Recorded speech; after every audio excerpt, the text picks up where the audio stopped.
It's Wednesday, August 10th, 2022. I'm Jackson Bird. Today, the story of a 197-year-old frozen gentleman.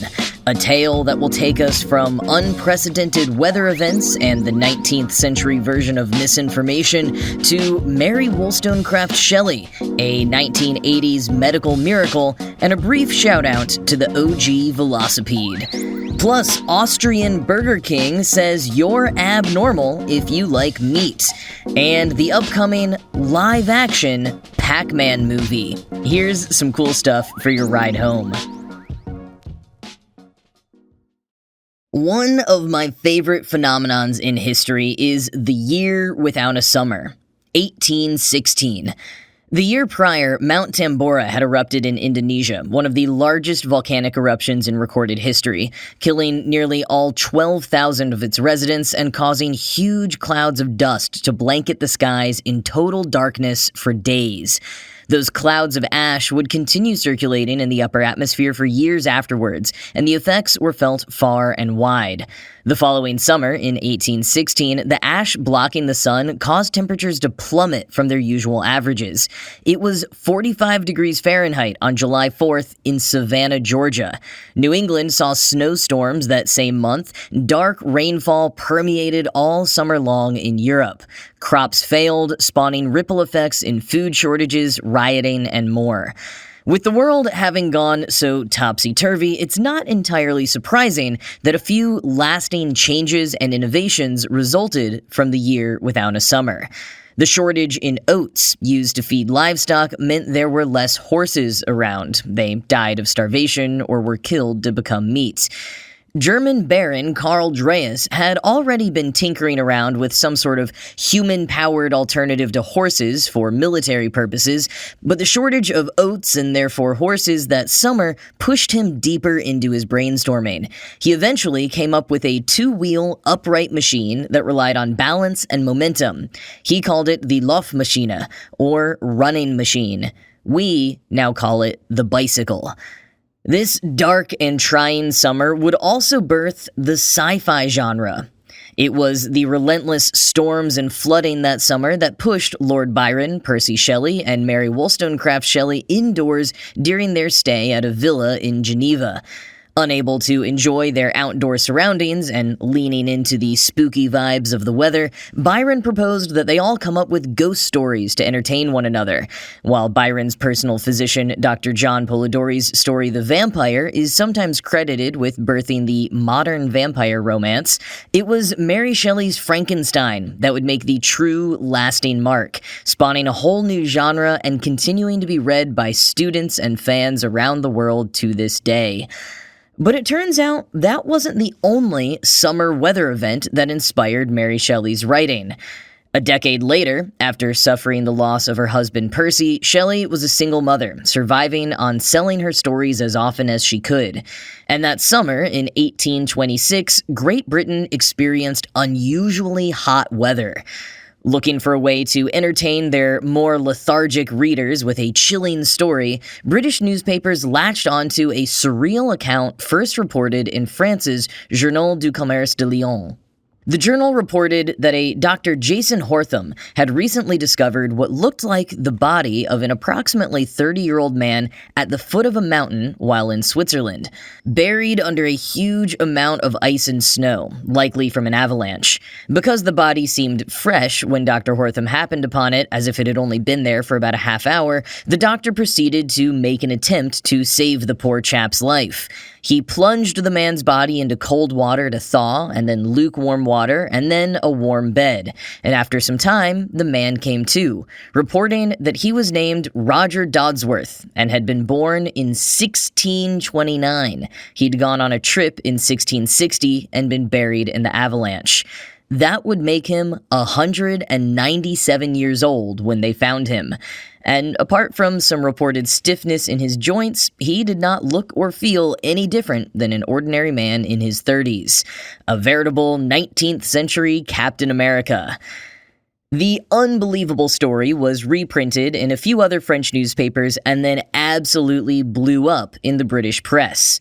While some newspapers leaned into the sensational story satirically, one paper, the conservative-leaning John Bull, continued publishing letters supposedly written by Dodsworth, the frozen man, all summer long.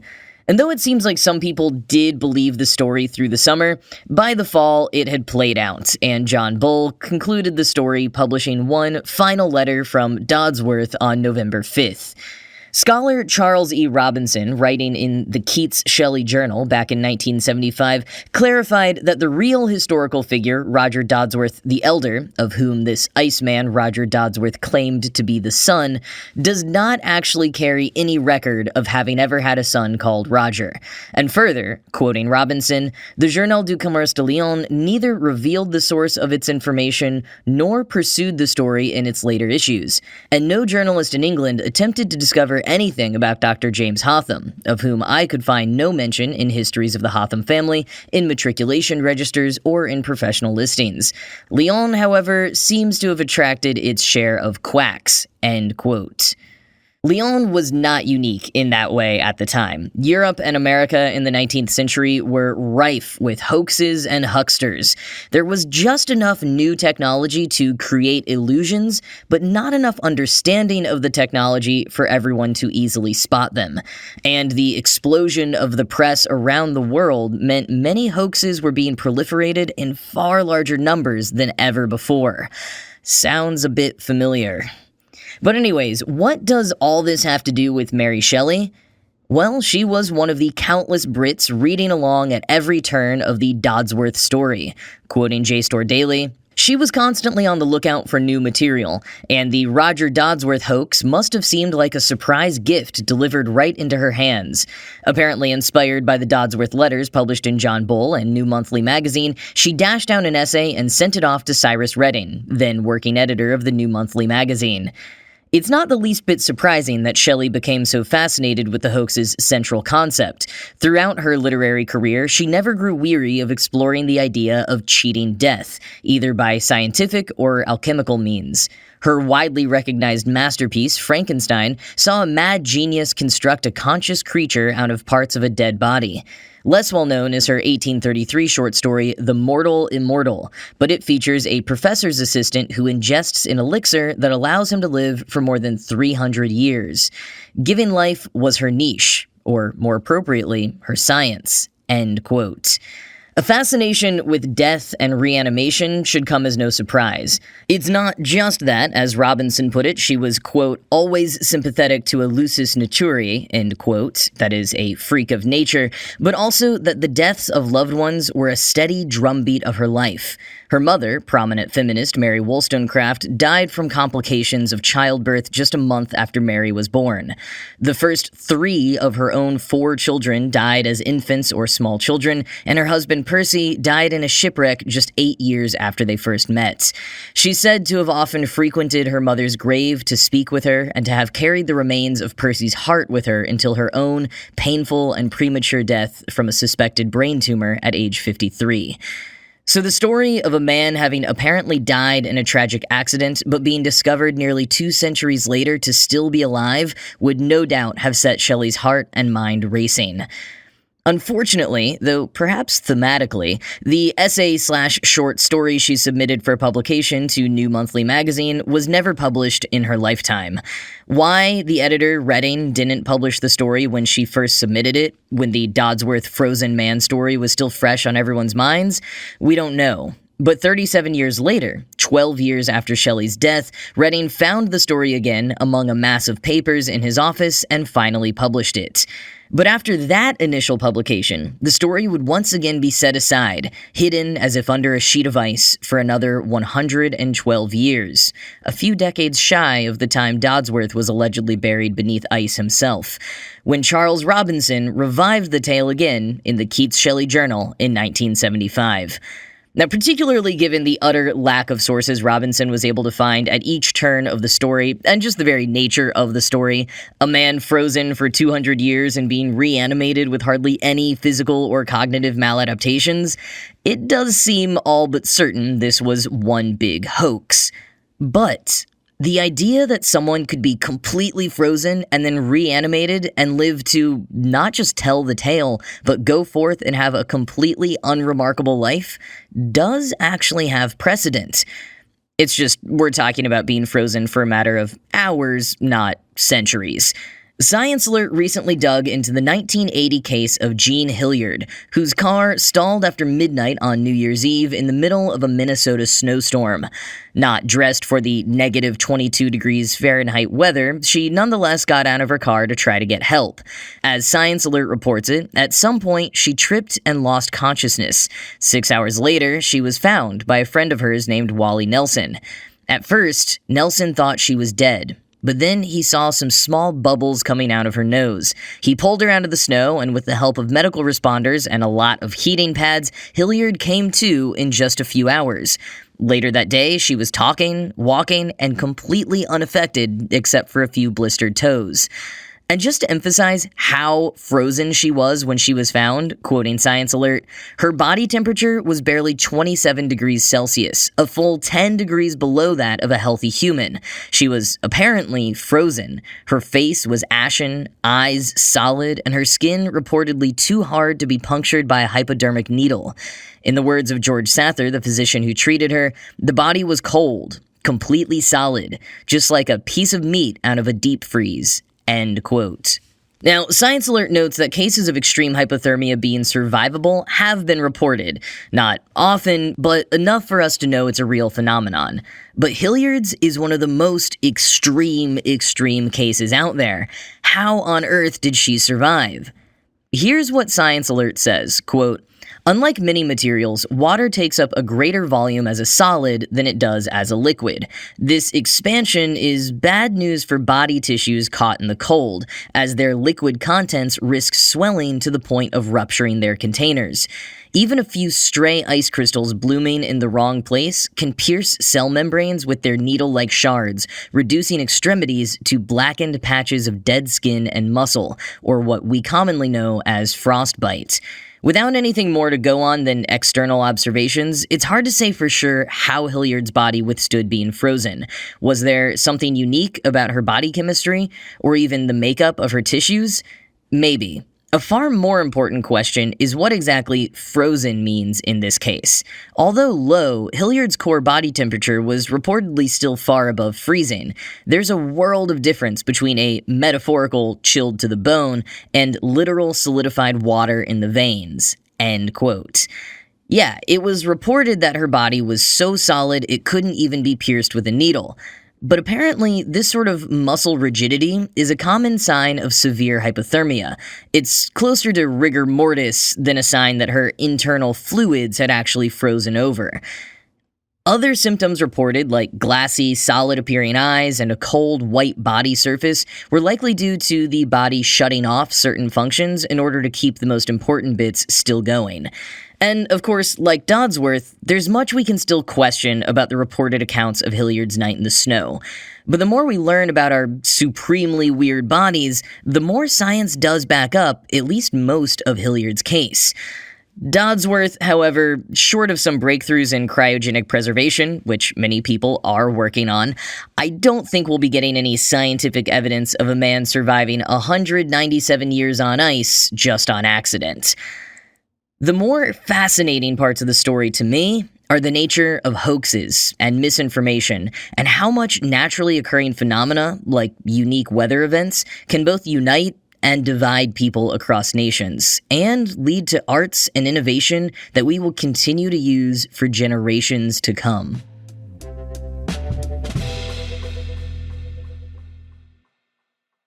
Burger King has been expanding its plant-based menu offerings ever since first introducing their Impossible Burger in 2019. You can now get several versions of their Whoppers and other burgers using the plant-based Impossible patties. But over in Austria, Burger King is going a bit further.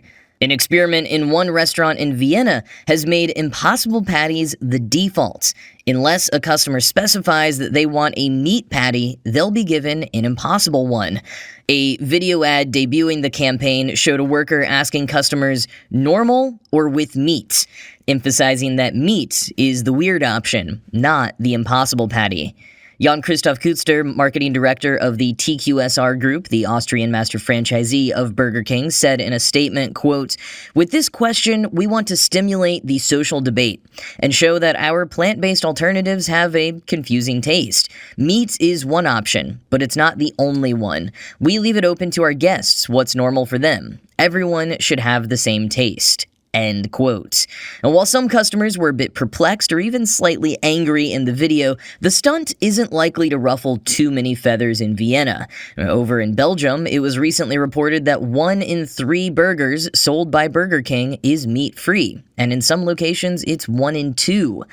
That is certainly a departure from here in the States, where Cracker Barrel's recent decision to add Impossible sausage to the menu, not to take away meat sausage, just to add the option for anyone who wants it, was met with a swift and, frankly, embarrassing backlash. Commenters on the Facebook announcement acted like they were being force-fed the plant-based sausage, or that the restaurant had announced it was going entirely vegan.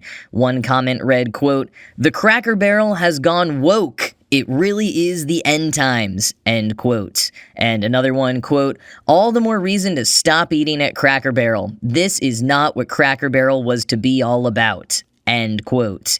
Again, absolutely nothing was removed from the menu. They just added the Impossible sausage as an option. I can only imagine the outrage and probably physical violence that would occur if Burger Kings in America decided to address customers with normal or with meat. Maybe that would be the actual beginning of the next civil war in the US, not anything happening with a certain former president. I mean, either way, there will be ketchup dripping from the walls.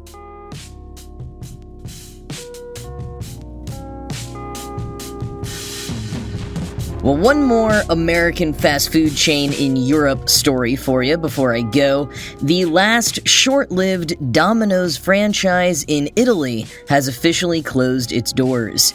Now, given Italy's rich history of delicious and predominantly thin-crust pizza, I am frankly stunned that they ever allowed Domino's within their borders, but apparently the first Domino's opened in 2015 in Milan, and it tried to do things right, sourcing local ingredients and giving the menu items a more genuinely Italian spin. 29 stores eventually opened, but that was a meager showing of the 880 that were originally planned. The official reason for abandoning the Italian job is a pandemic-heightened downturn in spending and increased level of competition from the food delivery market, both of which are probably true to an extent, but also, come on, Domino's, it was just never gonna happen there. In other news, a live-action Pac-Man movie is apparently in development. It comes from Bandai Namco Entertainment, the video game publisher who owns Pac-Man, as well as production company Wayfarer Studios, and will be based on an original idea from Chuck Williams, who produced Sonic the Hedgehog. Apart from trying to imagine how the heck you make a live-action Pac-Man, I am particularly intrigued by this announcement given my recent discovery of Mattel's film arm and their planned cinematic universe for the next decade and a half, which includes films about toys like Uno, Viewmaster, Magic 8 Ball, Rock'em Sock'em Robots, and of course, its debut film, Greta Gerwig's Barbie. Every toy will have its day. But that's going to be it from me for today. This show was produced by Ride Home Media. I'm Jackson Bird, and I will talk to you again tomorrow.